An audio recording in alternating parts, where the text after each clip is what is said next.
Hello friends, आता आज मी थोडंसं डीएसएचा अभ्यास कसा करायचा हे सांगणार आहे.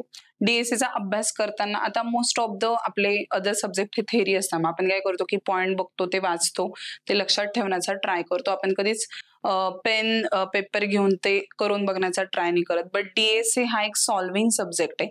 जेव्हा तुम्ही एखादा अल्गोरिदम बघता आणि त्याचं एक्झाम्पल बघता, तर जस्ट नुसतं बघून ते एक्झाम्पल तुम्हाला अंडरस्टँड होत नाही.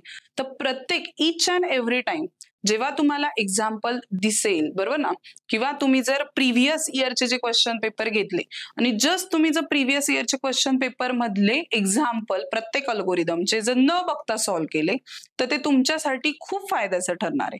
कारण जेव्हा प्रिव्हियस क्वेश्चन पेपर बघतो आणि करंट जेव्हा पेपर आपण येतो, तो पेपर म्हणजे ऑलमोस्ट 70% पण पुढे हा प्रिव्हियस इयरचे जे क्वेश्चन्स असतात तेच असतात. फक्त असे एखादे 2 क्वेश्चन असतात की ते नवीन असतात. मग जो तुम्ही मागच्या जे 2 वर्षातले जे नोव्हेंबर, डिसेंबर आणि मे, जून हे जे 4 क्वेश्चन पेपर सपोज मागच्या घेतले तुम्ही, आणि त्याच्यातले प्रत्येक अल्गोरिदमचं प्रिम्स अल्गोरिदम आहे, क्रुस्कल अल्गोरिदम आहे, डिजेस्ट्रा अल्गोरिदम आहे, नंतर फाईल ऑर्गनायझेशन. आता हे जे आहे 6 युनिट ते आहे ते तर थेरोटिकल आहे, ते तर लक्षात राहून जातं. बट जेव्हा B tree, B plus tree, नंतर K dimensional tree, OBST, AVL tree, Prim's algorithm, Kruskal algorithm, Dijkstra algorithm, हे अल्गोरिदम घेऊन त्यांचे जे प्रिव्हियस क्वेश्चन पेपर मधले जे एक्झाम्पल आहे ते न बघता तुम्ही कंपल्सरी सॉल्व्ह करून बघा. याचा फायदा तुम्हाला असा होईल, जेव्हा एक्झामला जेव्हा तुम्ही बसा तेव्हा तुम्हाला कुठलं स्टेप लर्न करण्याची किंवा आठवण्याची गरज नाही पडत. जेव्हा तुम्ही ते सॉल्व्ह करायला घ्याल तर तुम्हाला आठवत जाईल पुढे पुढे आपल्याला काय स्टेप परफॉर्म करायची. म्हणजे तुम्हाला ते अल्गोरिदम किंवा त्या स्टेप पार्ट नाही कराव्या लागणार.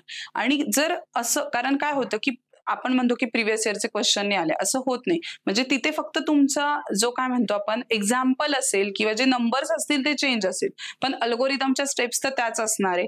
मग नंबर चेंज झाल्यावर तुमचं कन्फ्युजन नको व्हायला किंवा की नाही ते मागच्या वेळेसचं एक्झाम्पल नव्हतं, ते तसं नाही. तर एक्झाम्पल सॉल्व्ह करायचं तर पॅटर्न तर तोच असणार आहे, फक्त जे तुमचे नंबर्स आहेत ते सॉल्व्ह करण्याचे वेगळे होणार आहेत. मग तुम्ही जर ते पाठ करून गेले तर ते तुम्हाला लिहिता नाही येणार. मग त्याच्यामुळे हे प्रत्येक एक्झाम्पल, बी प्लस ट्रीचं एक्झाम्पल घ्यायचं, मागच्या वेळेच्या पेपर मधलं ते सॉल्व्ह करून घ्यायचं, नंतर बीचं घ्यायचं आणि न बघता सॉल्व्ह करायचं. ठीक आहे, तुम्हाला अडलं ना, तुम्ही स्टेप बघा की कशी परफॉर्म केली आहे, ते पूर्ण एक्झाम्पल बघून घ्या कसं सॉल्व्ह केलंय, नंतर न बघता ते सॉल्व्ह करायचा प्रयत्न केला. जेवढे जास्तीत जास्त एक्झाम्पल तुम्ही सॉल्व्ह करणार आहे तेवढा तुमचा स्कोर जास्त होणार आहे. 6 युनिट जे आहे ते थेरोटिकल आहे, त्याच्यामुळे जर तुम्ही जस्ट त्याच्यातली कन्सेप्ट लक्षात ठेवली, डायग्राम लक्षात ठेवला, तरी पण 6 युनिटचा पार्ट तुम्हाला लिहिता येणार आहे. त्याच्यानंतर 3rd युनिट जे आहे ते पण आपलं बीएफएस डीएफएस असेल, ते पण आधीच्या याच्यातलं जो आहे तो काही पॅटर्न आहे. नंतर इंडेक्सिंग आहे तर तो 5th आणि 6th युनिट मध्ये कॉमन आहे. म्हणजे याच्यातले काही काही पॉइंट्स हे कॉमन आहेत, 2-2 युनिट मिळून ते कॉमन आहेत. मग त्याच्यामुळे अभ्यास करायचा आहे. Do study hard. All the best to all of you.